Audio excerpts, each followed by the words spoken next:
We are in Omaha, Nebraska for a conversation with Warren Buffett. Like so many people, I got up this morning in New York and read the New York Times editorial page, and I found the following column written by him.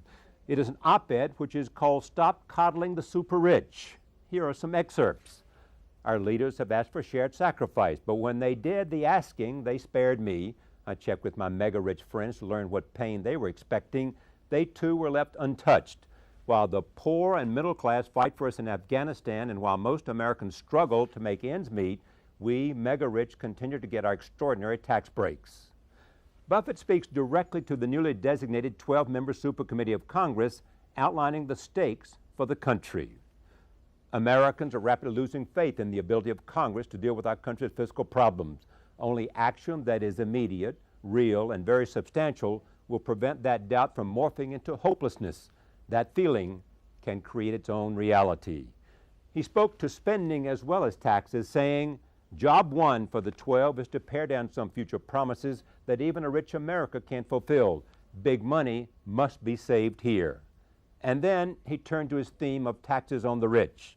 The 12 should then turn to the issue of revenues. I would leave rates for 99.7% of taxpayers unchanged and continue the current 2 percentage point reduction in the employee contribution to the payroll tax. His argument is specific. For those making more than $1 million, there were 236,883 of them in 2009. I would raise rates immediately on taxable income in excess of $1 million, including, of course, dividends and capital gains. And for those who make $10 million or more, there were 8,274 in 2009. I would suggest an additional increase in rate. So there it is. At a time of great political debate about taxes and spending, one of the richest people in the world looks at his country and says, people like him should pay more taxes. Warren Buffett joins me now to talk about this column, the U.S. economy, the global economy, the deficit and the debt, and what he thinks we should do about taxes. I am pleased to have another conversation with my friend Warren Buffett. Welcome. Good to see you, Charlie. All right, this is not a new idea for you. No, it's not a new idea. I've done this 3 times in terms of checking in my office, and every time I come out to be the low taxpayer, but this time I got a little more upset than usual. So you got more upset and decided you wanted to write and express what central idea? Well, we've been hearing about shared sacrifice, and believe me, the people out there know what they're talking about on that. I mean, there is sacrifice going on all over this country, and we're talking about people making sacrifices about the promises that have been made to them in the future on some entitlements. So I decided to look around and see if any of my friends were being affected by shared sacrifice, and they, like me, are enjoying these extremely low tax rates, and in the very high percentage of the cases, the very rich are paying less in the way of taxes than the people to clean their offices. Between a 10-year period, and the rich, the rate they were paying has gone down, and more of them have much larger taxable income. Yeah, well, the IRS publishes statistics. They've done that since 1992 about the top 400 earners in the country. It's not the same every year. Those earners have had their income since 1992 quintupled. Now, I don't know very many of our listeners that are going to have had their earnings quintupled. During that same period, their tax rates have gone down from 29.5% overall to 21.5%. You are also in favor of spending cuts. We have to, Charlie. I mean, we are a very, very, very rich country. We've got close to, $48,000 of GDP per capita. If you'd told me when I was a kid that would happen, I would have thought you'd lost your marbles. But even a rich country has limits, and we have promised things that we can't deliver on, and that's a mistake. But we're also in the process undertaxing the very rich. What I propose, incidentally, would not touch the taxes of 99.7%. I'm talking about 0.3% of the American public. But the people from $1 million on up, I think, should be asked to share in a little of the sacrifice that we're all being asked to share in. What's the formula you're looking for? Well, I think what really gives the low rates to the very rich like me is the low tax on dividends and capital gains. If you take these rich people that the IRS singles out from 1992, they've almost had a tenfold increase in capital gains. They've had a tenfold increase almost in dividends. And those are taxed at 15%. And there's no payroll tax on it. Now, the payroll tax accounts for almost as much revenue to the government as the income tax. It's close. 800 billion plus on payroll taxes last year and about 900 billion on income taxes. That's where the money comes from in Washington. And they don't get any payroll tax to speak of on my income. I've got my tax return here. We're going to take a look at them in a moment. and I get taxed on up to 100,000, and my super rich friends get taxed up to 100,000, and that tax hits the people in my office very, very hard. Often they have a spouse working, so they get taxed on up to $200,000, that payroll tax. And that's this year we've had a waiver of 2 points, but that's normally at 15.3%. That alone is higher than the tax rate on capital gains or dividends. You point out that the average tax rate for people in your audience, the average rate for people in your office is 36% of taxable income. 36%, and nobody's below 33%. And incidentally, the lowest income person in the office is higher than the 33. They don't have the low rate. So from 33 to 41 they range, and they average 36, and I'm in there with a fat 17.4, I think it is. And why is that? Well, it taxes, if you make money with money, you get taxed at very low rates, 15% dividends and capital gains, no payroll tax. If you make money with muscle or hard work or sweat of your brow, you get taxed at rates that move on up. And most of the people, the middle class, gets taxed at rates of either 15 or 25 on their income tax, but then they get really hit hard on the payroll tax, and that's what brings the rates in our office up to an average of 36% if you leave me out. What has happened to the tax rates for the lowest 20%? The poor don't pay any. I mean, there's 80 plus million actual taxpayers that pay tax. Incidentally, some of the extremely wealthy don't pay, but that's an aberration. But no, the taxes are falling. The high rates are falling on the middle class and the upper middle class. The argument is sometimes made by people who believe that it is always good economic policy to reduce taxes, that if in fact you reduce taxes, you will create economic expansion and economic growth. People will go out and create jobs if they're not paying as much tax. People, if they're paying a higher tax, will not make as many investments. Well, I worked with investors for 60 years, small ones, large ones, super large ones. Yeah. I have yet, and I've worked with capital gains rates of 39.9% and 36% and 25%. I have yet to hear one person say to me, if I call you in the middle of the night, Charlie, and I say, Charlie, I've got this hot investment idea, your reaction is not to say, no matter what the tax rate, forget it, I'm going back to sleep because the capital gains rates are too high. No, what you're going to do is you're going to say, tell me the name quick, Warren, before I change your mind. You know? And I have never had one person decline to invest with me. And I was running money 40, 50 years ago when rates were much higher. And I never had one person that showed the slightest reluctance to take an investment idea and run with it. What are the other reasons that is essential to do now? Well, I think it is essential.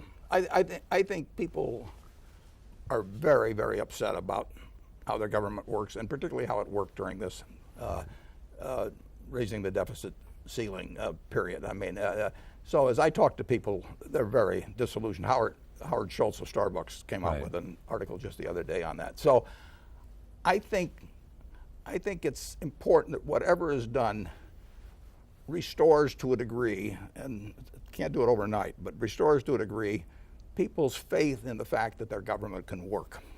Now, I also think fairness is important, and I think getting rid of promises that you can't keep is important. I don't think we should cut spending dramatically now. I don't think that what I'm talking about on taxes solves the deficit gap at all, but I think fairness is important. I think having a sensible long-term plan is important to explain, and I think having it be believable is terribly important, because people don't believe these out-year things generally with Congress. They've seen too much of what's happened. Is part of this, being in the position that you're in, you want to start a conversation about the reality of taxes? Sure. And the reality of balance and fairness? Yeah, I think the American people deserve to be educated on what fellows like me are paying in taxes, for example. But they have to be educated on the reality of future promises. They have to be educated on the necessity of running significant deficits when the economy is weak. I mean, there's a lot of things in terms of economic education. But this is the time to do it. If we don't do it now, if these 12 members who have been appointed now to the super committee, if they come back with something that's a lot of mush, the American public's had it. And what happens to the country? It isn't good. It isn't good. The country will still come through. Believe me, we'll rise to whatever the occasion demands eventually. But we are wasting so much in the way of potential output in terms of the opportunities for people that we ought to get on with it. I mean, the job of government is to govern. Let me go to the debt ceiling debate and just talk about it for a moment. It's just like, let's just say, Charlie, that you and I agreed that after we left the studio here, we were going to go out to a track near here, and I was going to get at one end with my car, and you're going to get at the other end, and there's this line down the middle, and whichever one flinches loses his net worth to the other guy. Do you want to play? Yeah. Whether you want to play depends on how crazy you think I am. Yeah. So what do we do if we go out there? Your net worth's on the line, my net worth's on the line, the engines are revved up, and I make all these menacing gestures at you. I try to look like a You make me think you're crazy. Yeah, absolutely. And you're trying to make me think you're crazy. And we both get in our cars and we don't think the other guy's crazy. Yeah. So what do? Yeah. Right as the engines start, I throw out my steering wheel. Now you believe me, right? Well, Boehner didn't throw out the steering wheel, McConnell didn't throw out the steering wheel, but a group behind them said, throw out the steering wheel, Mr. Speaker, and make those people realize that we're not going to agree to anything that unless we get our way. And if you have a sane person dealing with somebody that you feel may be insane, by the point that when they throw out the steering wheel, you feel they're insane, you lose. And the American people lost, incidentally.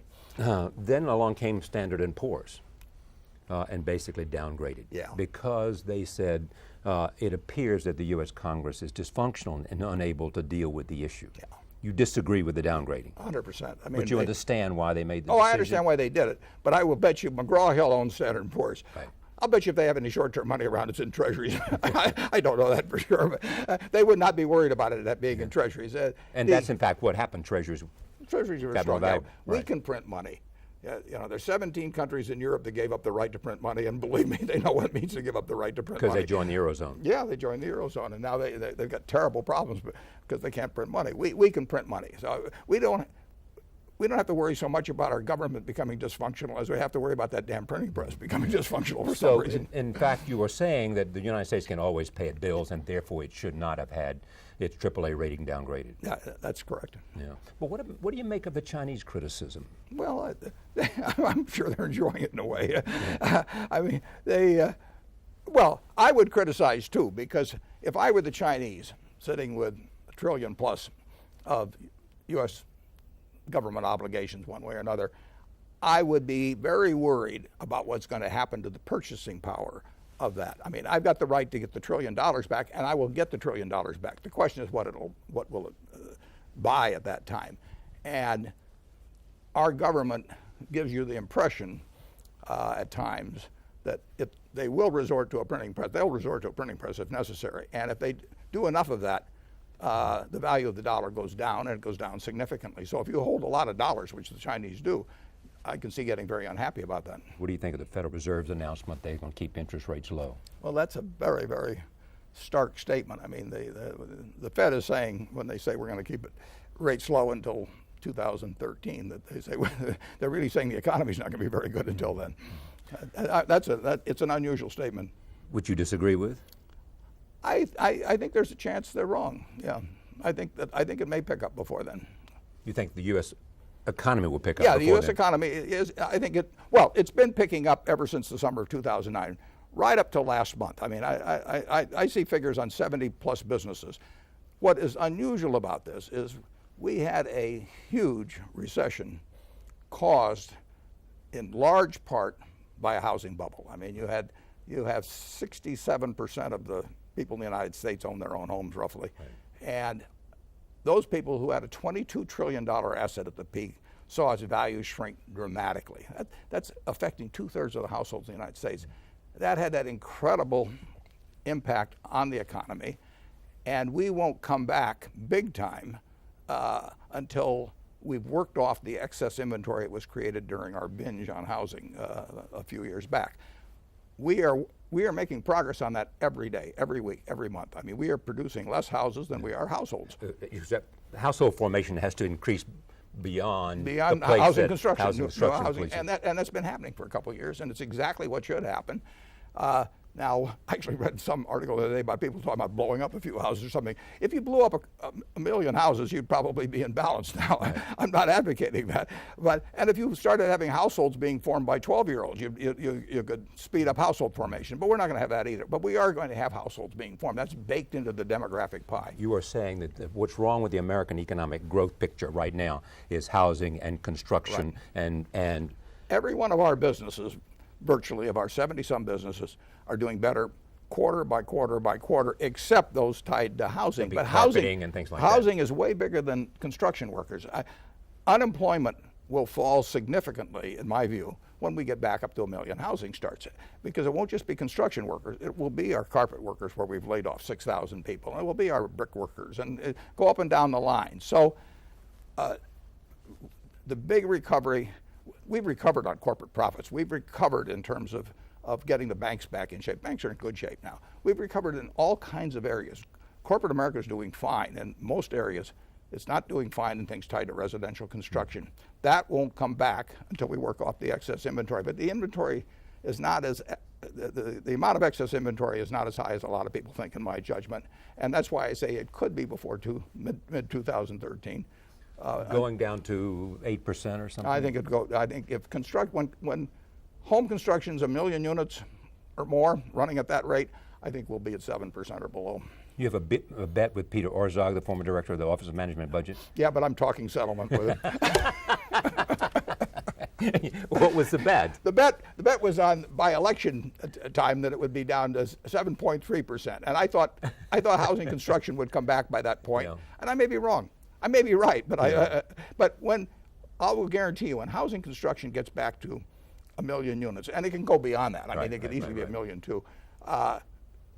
We will have unemployment will fall dramatically to 6% at some point. Yeah, certainly below 7. Below, well, close to 6. Yeah. By 2013. Oh, I think it's likely to happen. The Federal Reserve disagrees with me, and Bernanke's a lot smarter guy about that than I am. But we are working it off. I mean, we have never had this low level relative to population for as long as I know the figures on. I mean, this is a huge correction of a bubble that popped. And what is necessary to take place over the next 2 years in order to increase household formation and decrease the amount of construction? Well, we're doing pretty well on the decrease of construction. Right. We've not done. Demand is a factor in that. Demand's a factor, and we artificially gave it a little boost when we went with the credit, a year or two ago on purchase of homes. I think it's a mistake to try and front end it. I mean, it just delays the eventual recovery. If you've got an excess of something, if I've got too many purple dresses and I run a dress shop, I get rid of those purple dresses, and then I can start all over again with the dresses that the people want, and I mark them down to whatever it takes. You could have a bunch of rich immigrants come in and they'd all need houses, for example. I mean, if you wanted to change your immigration policy so that you let 500,000 families in, but they had to have a significant net worth and everything, you'd solve things very quickly. But naturally, it's being solved. Capitalism is solving this. What we're fortunate in is Japan has a declining population. I mean, if they get an excess of something, it isn't going to get worked off. We have households being formed every day. I've got a grandson getting married this weekend. So we're forming them all the time. And we're forming them a lot faster than we're building homes. And we have an economy that's based on domestic demand? Sure. Yeah. Whereas China was trying to shift around from an export demand to a domestic demand. Yeah, they'll be a strong exporter for a long time. When you look at economic growth, first there's a job question, but then there's also the rate of economic growth, the increase in GDP. How do you see that? I think it'll be very good over time. I mean, we have the same things that have been working for us for 200 plus years. Charlie, I was born on August 30th, 1930. That was the high day of the Dow Industrials in that year. It was at 242. They'd come back. People thought they didn't think that we were going into a recession. What happened the next couple of years? At 4,000, banks closed. The Dow went to 41. That's like the present Dow going to 2,000. My dad lost his job. We had the Dust Bowl here and everything. We're living 6 times better than then now. The American system works. It works terrifically. And it has occasional recessions. I mean, we've probably had 15 of them since the country was formed. And this was a particularly bad one because we had a bubble in the biggest asset around for the American public. You have made the point that I guess it was in 1779 or somewhere right about then, that the Chinese population was like 290 million. Yeah, 290 million. The American population was about 4 million, and Europe's was about 50 million. Yeah. And look what happened. Look what happened. And we weren't smarter. We didn't work harder. We didn't have greater natural resources. We just had a system that worked, and they've been smart enough to catch on. Okay, but there are interesting things that are at work as well. The demographics are at work. So they have more domestic demand possibilities in China because of their population, or in India because of their population, or in Brazil and places like that. Some will argue that it's going to be a much more competitive environment for the United States. While we may have a system, other people are learning from our system, and they also have some built-in advantages that we don't have. Yeah, they've gotten smarter about things. I mean, if you go back 50 years in China, the Chinese were just as smart then. They worked just as hard, but they weren't getting results. And now they're getting incredible results. They picked up on the system, but that's not bad for us. I mean, we do not, the world isn't a zero-sum game at all. We want the rest of the world to prosper. We'll sell them a lot of things. You know, most people don't realize it, but our exports as a percentage of GDP have doubled in the last 40 years. You know, we have become better at exporting things, but just we like to import a lot better. Two big debates coming up in terms of this country and the political season. One is about taxes, which you're speaking to in this piece, basically saying the rich ought to pay more. The other is the role of government. A debate. How do you see that debate? Well, I think if we get back on more or less the formula we had, which was getting 18.5 or 19% of our revenues from taxes, we can spend 21% then. We can run a deficit of a couple percent of GDP on average over time because our country will grow, and we have a lot more debt-paying capacity than we had back in 1790. Just like I've got more debt-paying capacity than I had 50 years ago. So as your income grows, your population grows, your wealth grows, you can handle more debt, but you can't let it keep increasing as a percentage of your income or wealth, and which is what we've been doing like crazy lately. So I don't mind a couple percentage point gap, 18.5 or 19 on revenues, 21 or thereabouts on expenditure. But that means we have to hit both sides, and we can't put ourselves on a trajectory that takes the expenditure side up automatically as the years pass, which is what we've done with entitlements. Do we need another stimulus program?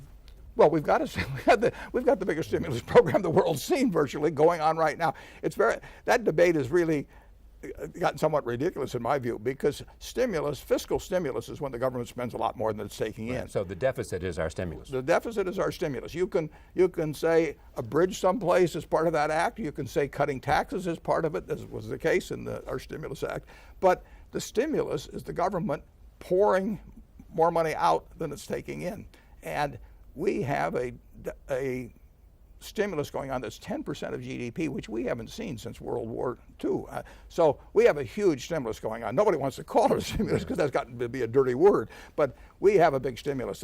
We do, in my view, whether we have a 10% of GDP deficit, right, which is a huge stimulus, or a 12 or an 8 doesn't make much difference. I think that we've pushed monetary policy to the limit, we've pushed fiscal policy to the limit, but fortunately, the most important thing in terms of this country ever coming out of recessions has been the natural workings of capitalism, and I think you've seen that the last couple of years. And you are saying at this table this day, you do not see the likelihood of a double-dip recession, because the only thing that needs to happen to make this economy as strong as it is new construction. Yeah, I would say there's only two things that could cause me to be wrong on that, in my view, and I don't think either one is people lose so much faith in government to handle things that they talk themselves into a huge funk in this country. And the second thing could be if somehow the troubles of Europe spilled over here. Confidence is an important thing. Sure it is. And there was a damage to confidence based on what happened in Washington. Charlie, I own stock in a lot of companies. If I get upset about the management, what they're doing, do I lose confidence? Yes. Do I feel different about investing with them? Yes. I mean, you've got to have confidence in your leaders. I mean, we went into World War II with confidence in our leaders. It's vital. It looked like we were losing the war for 6 months, but we never lost confidence in our leaders. And you have to believe in them, and they have to give you reason to believe in them. Help me understand now what the danger is that we face, if things don't happen as well, if Washington cannot get back on track, maintain the confidence of the American people, and at the same time make the right decisions. Because if that super committee doesn't do the right thing, that's why I'm telling them to do the right thing. With Bernanke, that's why you tell them, this is directed in part to that super committee to say, look, you got to look at taxes really strongly here. If I can pick 12 readers for it, they're the ones. No, if you go back to September of 2008, I mean, you had a month when everything was falling apart, Freddie, Fannie, hey, you name it. What our leaders were saying to us then, the key players, they were saying, we'll do whatever it takes. And I knew they had the power to do whatever it took, and then I believed they would do it. Now, the problem about government now is that if they come out and get on the Sunday talk shows and say, I'll do whatever it takes, people don't believe them. I mean, they've got to see action. And here they see something like the raising the deficit limit used as a hostage for something so vital importance to the United States. I mean, if you can use it as a hostage in terms of spending, you can use it as a hostage on funding education or anything else. I mean, it isn't limited to that. If you got something that comes up like that, people do not want to see the instruments of government used as weapons. The old idea of the law that it's a shield, not a sword. I mean, the minorities become a sword in this respect. And I don't blame this on Speaker Boehner. I think if he'd you talked about the members of the Tea Party and the people that said people when he went back to him said to him, you're not going to have our support if you go in there and bend an inch on this. They said throw away the steering wheel. You have also said that you guarantee that there was one way to get people to vote differently on this, which is if you say unless you reduce the deficit to 3% of GDP. 3% of GDP, and it's now about 10%. Right. Unless you reduce it, then you are not eligible for re-election. Yeah. If you had that facing them, you'd get a decision about these issues right away. Tomorrow. But it's still tongue-in-cheek, though, Charlie, because during a huge recession like we had, during an all-out wartime period, you don't want them operating with 3% of, you need larger deficits. But you certainly need something a little less than that on average over time. But I just use it to illustrate that this is a world of incentives. Right. And we work on incentives in every way. We work on them in education, in business, every other place. And when I try to think of the incentives to get somebody who comes up for re-election in a year to do something where the policy cycle goes out 5 years or 10 years, how do you do it when the policy cycle exceeds the electoral cycle? You got to make sure the electoral cycle's in the equation. What else do you want these 12 members of Congress who are sitting on the super committee to think about beyond taxes and a balanced approach, which is also what was recommended by Bowles Simpson, also recommended by the Gang of Six? It's incredible. I mean, here you had Alan Simpson and Erskine Bowles. You couldn't have two finer people. Intelligent, good-humored, on opposite sides of the aisle. They get together and they get Tom Coburn and Dick Durbin to sign on to something. I mean, they worked a Democrat and a Republican, a liberal Democrat from Illinois, and a conservative Republican from Oklahoma. Yeah, they were putting their country ahead of their personal feelings, and they worked for months and months and months. They get criticized, and I'm sure the hours they spent arguing over given things that they had to compromise on. And they get 11 out of 18 to agree, and it just gets tossed aside. I think that was a terrible mistake. Simpson Bowles should gain momentum. I mean, when you get people who work like crazy, many months, personal reputations at stake and everything else, and you get Coburn and Durbin. I give credit to both of them. Equal credit. I think I may not agree with Tom Coburn, but I think he's a real statesman. I think he's a statesman. And in fact, he was prepared to take reductions in absolutely in corporate income tax. There is also this the president's leadership. You have said on most social issues and on distribution of wealth, the president are in sync. Yes? Yes. What do you mean by that? Well, I just mean that in terms of a woman's right to choose, and in terms of not having the rich get by with lower taxes than the people in their office, and there are a bunch of things that I agree with. There's limits to how much you can do and that. But what about distribution of wealth? I think that in the last 25 years, the Forbes 400, which is different than the IRS 400, Forbes 400 have gone from a couple $100 billion of wealth to $1 trillion or something like that. I mean, you've had the income of the top Americans quintuple top 400 in the last 20 years. This is becoming a nation of of haves and have-nots and super haves. Listen, anybody makes $250,000. I don't consider them rich, particularly if they live in New York or LA or someplace like that. So that's why you put the level at $1 million first and then $10 million second. Yeah, listen, you want everybody to be able to get ahead in this country, and you want them to be able to enjoy the fruits of what they do. You like being rich? Yeah, I've been poor, I've been rich, and rich is better. But the idea is that. It should be a land of opportunity, and people that get rich, nobody's going to confiscate everything or anything of the sort, but the distribution in this country, market system has led to extremes. A guy that's wired like me, I don't have any special status in this world. I'm a great nurse, a great teacher, maybe much more valuable to society than I am. I'm wired so that I can figure out what things are worth. Allocate capital. Yeah, so, I get super rich, and somebody whose adenoids are in a certain, arrangement gets rich. But television makes a lot of people rich. I mean, Lou Gehrig held out for $25,000 in the late 30s. They benched him. They didn't bench him because he had break in the street, but he had a long struggle. Television has made the 230 hitter or the 240 hitter, better than Ted Williams at 406. So there's a lot of serendipity. Everybody in this country owes their good fortune in some way to the rest of the country. This is your 2010 tax return. That's my 2010 tax return. What will I see there? Well, you'll see a lot of income. You'll see adjusted gross income of about $62 million. Right. But then you're only entitled to deduct 30% of your contribution. I gave away a lot. So I've got a charitable carry forward of about $10 billion. I don't think I'm going to use it up. But then you get to taxable income, and I've got $39.8 million, and then you get down to tax, and I got $6.9 million. And that comes to what percent of taxable income? I think it comes to 17.4. 17%. I added and other people in your office are paying an average between of 36%. 33 to 41. Nobody's below 33. Nobody's below 33. I think how much of that has to do with the payroll tax? Well, a lot, because they all pay it. I pay it incidentally, but it's $15,000 for me. $15,300. And it's $15,300 for all the people in the office pretty much. And many of them have spouses where it's another $15,300 for the spouse. So with some of them it's $30,000. And that's a lot of money to them, a lot. And you said you want the 12 most important people can read this are the people in Congress who are on the CEPA committee. What else can be done to give it leg? Well, I hope the Times is a launching pad. I think that it's a subject worth serious discussion.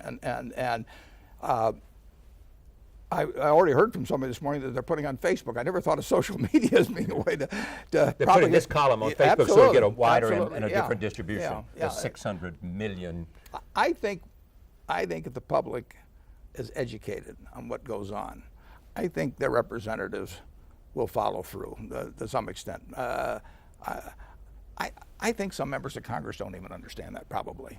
I invite them to take their own tax return, and make the same calculation I did. And incidentally, I don't have a tax shelter. I've never had a tax shelter. I don't drill for oil. I don't do any of that kind of stuff. The Congress has been my tax advisor. I mean, they're taking care of me. You also make the point that in so many corporations that their biggest investment is not in plants and equipment, it's in lobbyists in Washington. So therefore they get deductions so that their effective tax rate is also much less whatever the maximum corporate tax rate is. Yeah, well, that's true, and they're entitled, incidentally, to try and, there is a big rule book up there, and if the rule book's got flaws in it, the thing to do is to change the rule book, not count on everybody being on the honor system. The rule book is what counts, and I'm probably creating a lot of a business for the lobbyists now because they'll be very busy defending the present situation. But I think it's the rule book that has to be looked at. Do we need tax reform? Yeah, I think so. But I think I would cure what I wrote about in the New York Times this morning first. That's very easy to do those two things. And that doesn't solve everything, Charlie. And it would go ahead. It probably tops. It would be $50 billion a year. Now everybody talks in terms of 10 years now, so it'd be $500 billion over 10 years. But this doesn't close the gap. I want to move up toward that 18.5 or 19, and I hope we get a lot of it out of growth. But I think it's kind of silly at this point to count entirely on that. And I think we've got to move the expenditures down to 21 or thereabouts percent. How do you measure President Obama's leadership on this? Because he could have done more to be in support of Simpson Bowles. Yeah, and he could have been out earlier. I wish he'd been. I wish he had. Both sides were afraid to touch Simpson Bowles. I mean, that's pretty clear. I mean, it made too much sense. They didn't want to be associated with it. I would say this, though, in terms of the deficit limit negotiations, when the other guy throws the steering wheel out the window, you've got a problem. I mean, if you and I get in those cars and I see you throw the steering wheel out, I give up. You win. Yeah, in fact, when you looked at the Republican debate the other night, and they asked them to raise a hand if you were in favor, of a level of spending cuts which were 10 for 1. 10 for 1. 10 for 1. I mean, everybody would not go for that. That was pathetic. That was pathetic. I mean, listen, I like Republicans. I mean, if you got Democrats on some core issue to them, they'd probably do something just as silly. But when they take that attitude, they are really saying, I want to win this primary. They are saying that the country be damned, I want to win this primary.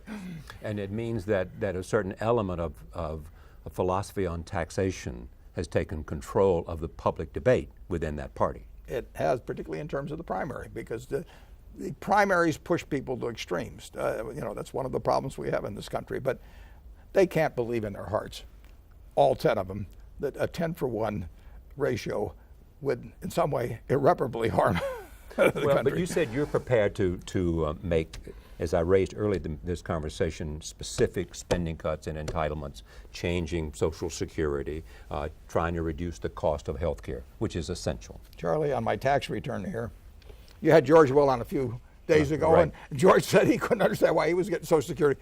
Here it is. Social Security benefits, $32,680. You get $32,000. $32,680. Right. And you even don't need it. A portion of it's tax-free, not a very big portion in my case. But so you make it means test. In a second.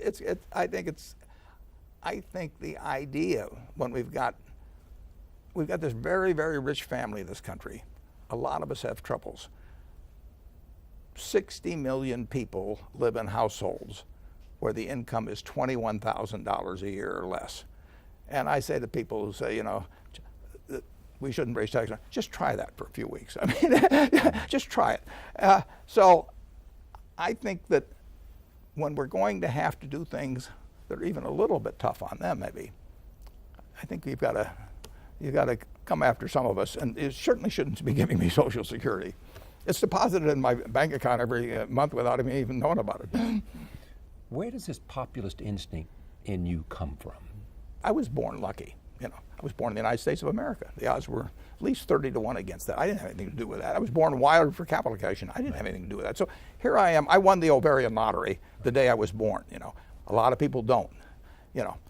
They go off to Afghanistan and fight for us to preserve things for me. I mean, when some of my friends complain about their taxes, I feel like saying, let's continue this conversation on the shores of Normandy. Let's just go over there and we'll just talk about this, how terrible your situation is. And I really think this country works wonderfully on a market system. We don't want to give it up. We have to control that market system in many ways, but it works. It works with the kind of incentives we have. It works with equality of opportunity. It's not perfect, but we've tried for it over the time.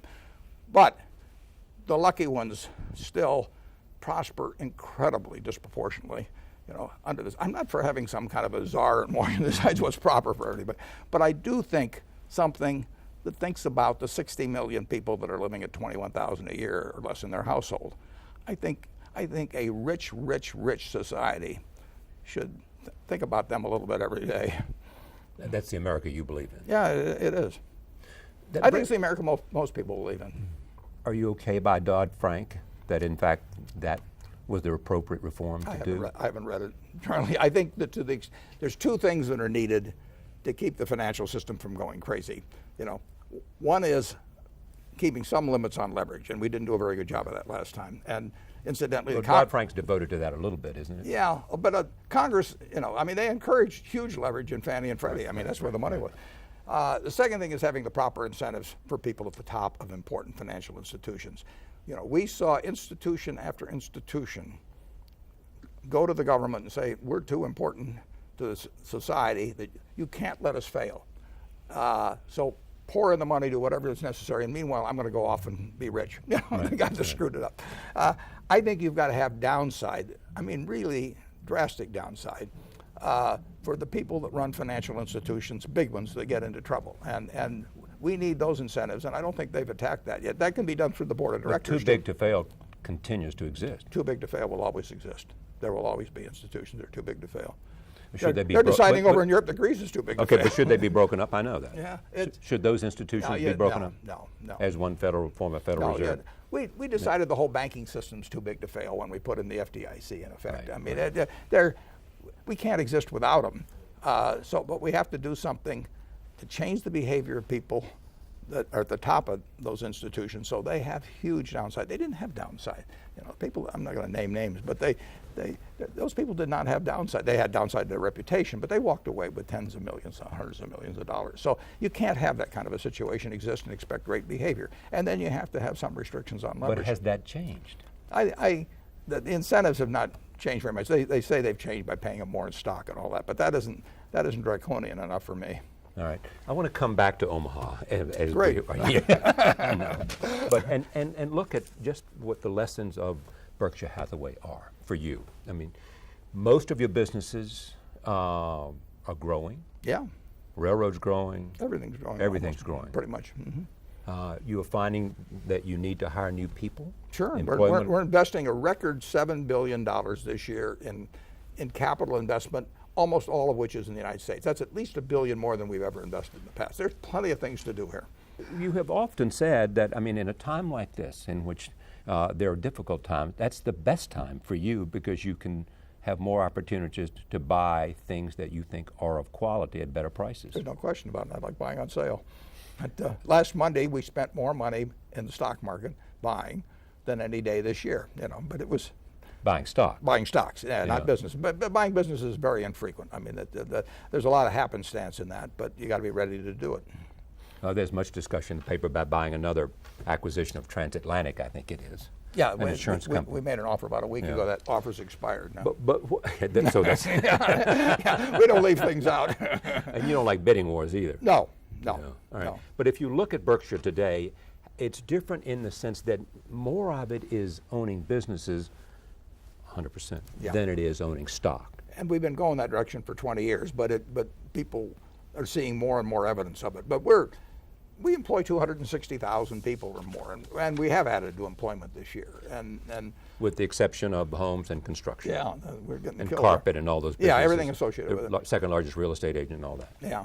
Yeah, and that's the one thing. So Berkshire, in a sense, offers an opportunity to look at where the U.S. economic growth is.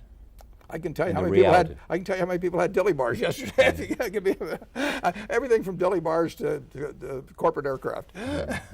Robert Zoellick, the president of the World Bank, said, "This is a very, very internationally is a difficult time, and because what's happening in the United States and in Europe could very well be a warning sign." You seem to say, look, my success of my companies is different, except for construction and houses. The United States has been improving. I mean, it went through, we talked about it, was economic Pearl Harbor. Right. I mean, I used that term. And we had a shock to our system that was really colossal. I mean, and a few people hadn't acted right, even more so. But we have been coming back steadily. The mood has gone up and down more like this as we've gone, but everything I see in business is we've been coming back steadily since the summer of 2009, and that continuing right up through last month. Now, can something happen that will interrupt that? Perhaps, but I haven't seen it. Europe is a different story. Okay, but put Europe in the context of this, though. I mean, how could the sovereign debt crisis in Europe affect the rest of us? Well, the problem is I don't know. I don't know. I don't know what's going to happen over there. I know 17 countries that joined the European Monetary Union gave up the right to print their own money.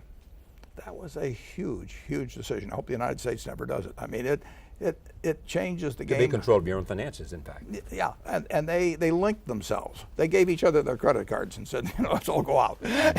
And some behave better than others, or worse than others. Should they dismantle the Eurozone? I don't know how. I mean, it's very complicated. I mean, you've got to decide one of two things.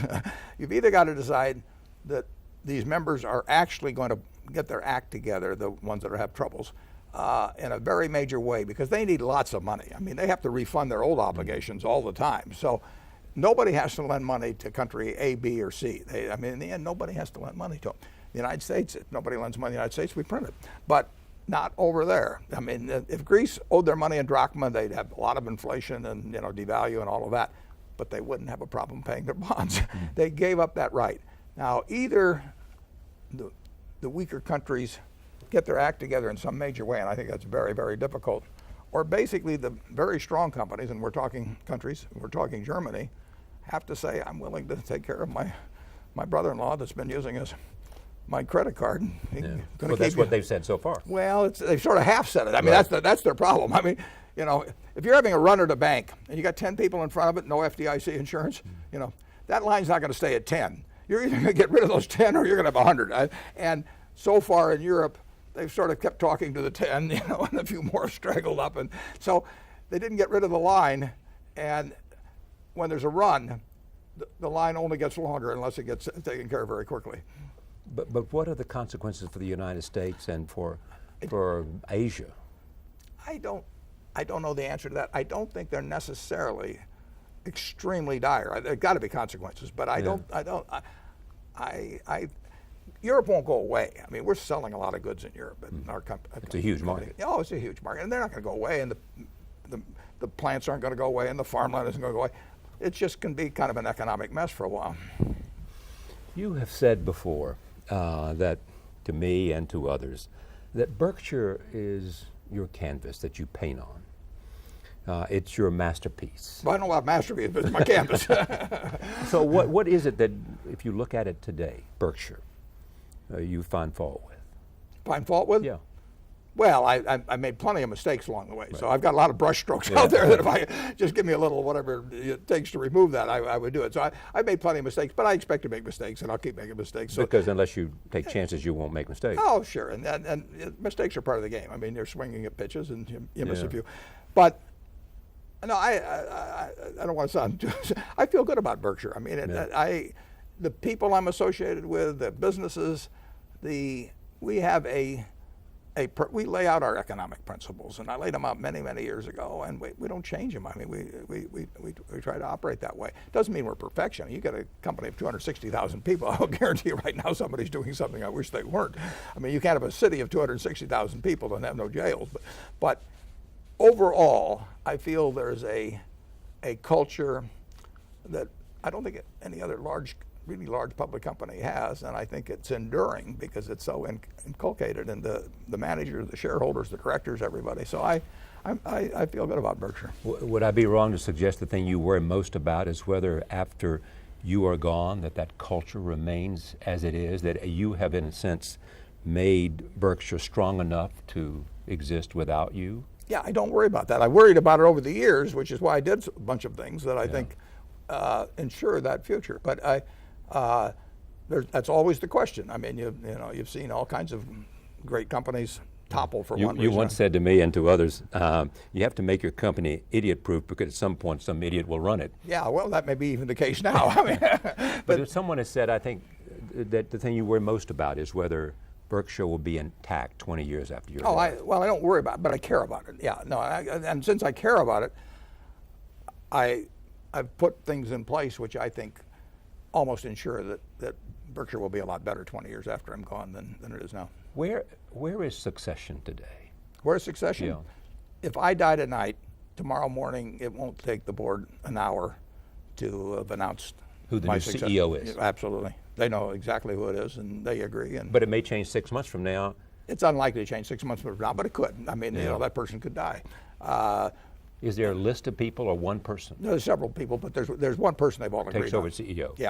Yeah, and there should be. I mean, there's no reason to have the board of directors start thinking about who the CEO should be the day after the present CEO leaves. I mean, they've neglected their job if they do that. Was the Sokol affair the thing that caused you most angst because it had to do with judgment of? Well, it caused angst. Yeah, I don't know whether it's the most in my business life, but it was up there. Yeah. When you think about whatever legacy there is, your legacy is Berkshire Hathaway beyond family and philanthropy. Yeah. Well, I'll settle for those. You quoted Christopher Wren, Sir Yeah. Christopher Wren, who I think created St. Paul's Cathedral. That's right. He's buried there too. And if you go there, the epitaph he has written for himself is, I'll paraphrase it maybe a little, but if you seek my monument, look about you. And I say that's the way we should think about this country. I mean, this country is a monument to what was done a few hundred years ago and the people that have followed. I mean, it's incredible. Just think if you, back in 1790, you say, I want to create a monument to this new country I'm giving you. And you'd envisioned the country of 2011.